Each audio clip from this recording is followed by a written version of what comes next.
मैंने सुना है कि एक बहुत अनूठा सन्यासी बोधि धर्म जब चीन गया बुद्ध का संदेश लेकर, तो सम्राट वू ने उससे पूछा कि संक्षिप्त में मुझे बता दें, मेरे पास ज्यादा समय नहीं है, तुम देख ही रहे हो साम्राज्य बड़ा है और मैं ज्यादा सत्संग नहीं कर सकता, मुझे संक्षिप्त में बता दो कि जीवन की सबसे बहुमूल्य बात क्या है, सबसे बड़ा सौभाग्य क्या है। बोधि धर्म ने कहा, तुम समझ ना पाओगे, सबसे बड़ा सौभाग्य ये कि तुम पैदा ही ना होते।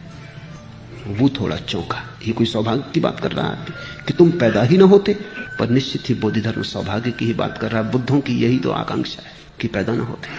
पर बोधि धर्म ने कहा वो बात तो हो नहीं सकती, खत्म, तुम हो ही गए पैदा, वो तो नंबर 1 का सौभाग्य है। इसलिए नंबर 2 की कहता हूं कि जितने जल्दी मर जाओ।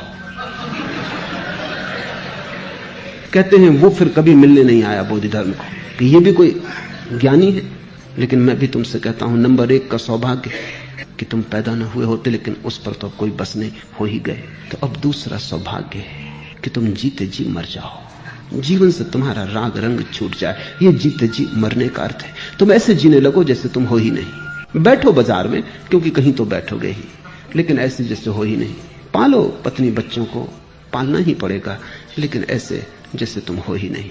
तुम अनुपस्थित हो जाओ और जल्दी ही तुम पाओगे कि तुम्हारी अनुपस्थिति रिक्त नहीं रही, परमात्मा उसमें धीरे धीरे उतर आया है।